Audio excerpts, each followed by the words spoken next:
दक्षिण कोरियात मंगळवारी अध्यक्षीय निवडणुका पार पडल्या आणि एक मोठं राजकीय वादळ शमलं।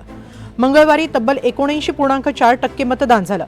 गेल्या 28 वर्षातलं हे रेकॉर्ड ब्रेक मतदान आहे। 1997 मध्ये 80% मतदान झालं होतं। यंदाच्या निवडणुकीत दक्षिण कोरियाच्या लिबरल डेमोक्रॅटिक पक्षाचे ली जे म्योंग यांचा दणदणीत विजय झाला। कोरियाच्या राष्ट्रीय निवडणूक आयोगाने हा विजय जाहीर केला। एकूण 94.4% मतांपैकी ली यांना 48.8% मतं मिळाली, तर त्यांचे कट्टर प्रतिस्पर्धी कन्झर्वेटिव्ह पीपल पॉवर पार्टीचे किम मून सू यांना 42% मतं पडली। एकूण 14,295 मतदान केंद्रांवर मतदान पार पडलं। निवडणुकीपूर्वीच ली यांचंच पारडं जड मानलं जात होतं। विजयानंतर त्यांनी मतदारांचे आभार मानले आणि आश्वासनांची पूर्तता करण्यास कटिबद्ध असल्याचं सांगितलं। 경제 살리기부터 시작하겠습니다. मी लोकांचं राहणीमान, त्यांच्या उदरनिर्वाहाचा प्रश्न आणि अर्थव्यवस्थेला बळ देण्याच्या दृष्टीने कामाला सुरुवात करणार आहे। मंदी विरोधातील लढ्यासाठी मी एक आपत्कालीन आर्थिक प्रतिसाद पथकाची स्थापना करतोय आणि सरकारी निधीच्या मदतीने आपण आर्थिक चक्र अधिक गतिमान करण्यावर भर देतो।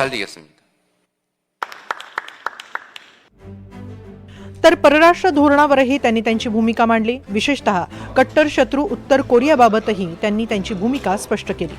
북한 GDP에 दक्षिण कोरिया आणि अमेरिकेमधील संबंधांच्या मजबूत पायावर आपण दक्षिण कोरिया, अमेरिका आणि जपान हे त्रिराष्ट्रीय संबंध अधिक दृढ करणार आहोत। शेजारी राष्ट्रांबाबत बोलायचं झालं तर आपल्या देशाच्या मूलभूत हितांनाच प्राधान्य दिले जाईल।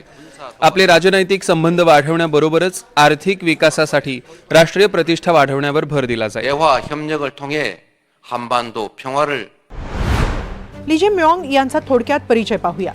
61 वर्षीय ली जे म्योंग हे मानवाधिकार वकील आहेत। 2022-25 मध्ये ते विरोधी पक्षनेता राहिले। 2018-2021 दरम्यान ते गyeonggi राज्याचे राज्यपाल होते। 2010-2018 मध्ये ते सेओंगनाम शहराचे महापौर होते। 2024 मध्ये बुसानमध्ये त्यांच्यावर जीवघेणा हल्ला झाला होता।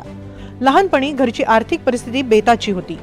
शिक्षण पूर्ण करताना बाल कामगार म्हणून त्यांनी एका कारखान्यात काम केलं। आर्थिक चणचणीतून वर आलेल्या ली जे म्योंग यांच्यासमोर मोठी आव्हानंही आहेत।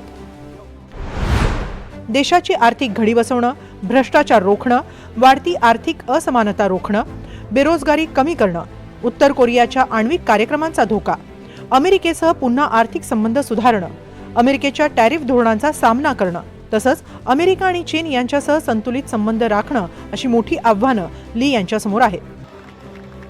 दरम्यान अध्यक्षपदाची शपथ घेतल्यानंतर ली जे म्योंग यांनी त्यांच्या सरकारची स्थापनाही केली। पंतप्रधान पदासाठी त्यांनी डेमोक्रॅटिक पक्षाचे खासदार किम मिन सेओक यांची निवड केली आहे। किम हे देशाची सध्याची परिस्थिती हाताळण्यासाठी एक उत्तम पर्याय असल्याचा विश्वास ली यांनी व्यक्त केला। ली यांचा शपथविधी सोहळा पार पडताच त्यांनी किम यांच्या नावाची घोषणा केली। आता किम यांच्या नावाला संसदेत बहुमत मिळणं मात्र गरजेचं आहे। संसदेकडून त्यांच्या नावावर शिक्कामोर्तब झाल्यानंतर किम हे कोरियाचे पंतप्रधान होऊ शकतील। या निवडणुका पार पडल्या त्या कोरियातील राजकीय अस्थिरतेच्या आणि गोंधळाच्या पार्श्वभूमीवर। गेल्या वर्षी तत्कालीन अध्यक्ष युन सुक योल यांनी अचानक मार्शल लॉची घोषणा केली आणि देशात मोठं वादळ उठलं। त्यांच्या या निर्णयाविरोधात ली जे म्योंग यांच्या डेमोक्रॅटिक पक्षासह पीपीपी या पक्षातील खासदारांनीही आंदोलनं केली। त्यानंतर योल यांच्या विरोधात महाभियोग चालवण्यात आला। त्यांच्या अटकेवेळी तर देशात अभूतपूर्व राजकीय कोंडी झाली होती। जवळपास 6 महिन्यांच्या राजकीय नाट्यानंतर देशात निवडणुका पार पडल्या। या राजकीय गोंधळात कोरियन मतदारांनीही रेकॉर्ड ब्रेक मतदान करून देशाच्या राजकीय परिस्थितीबाबत जागरूकता दाखवली आणि स्थैर्याची मागणी केली आहे। त्यामुळे नव्या अध्यक्षांसमोर आर्थिक राजनैतिक आव्हानांबरोबरच मतदारांचा विश्वास कायम राखण्याचंही आव्हान असणार आहे। Bureau report, NDTV Marathi.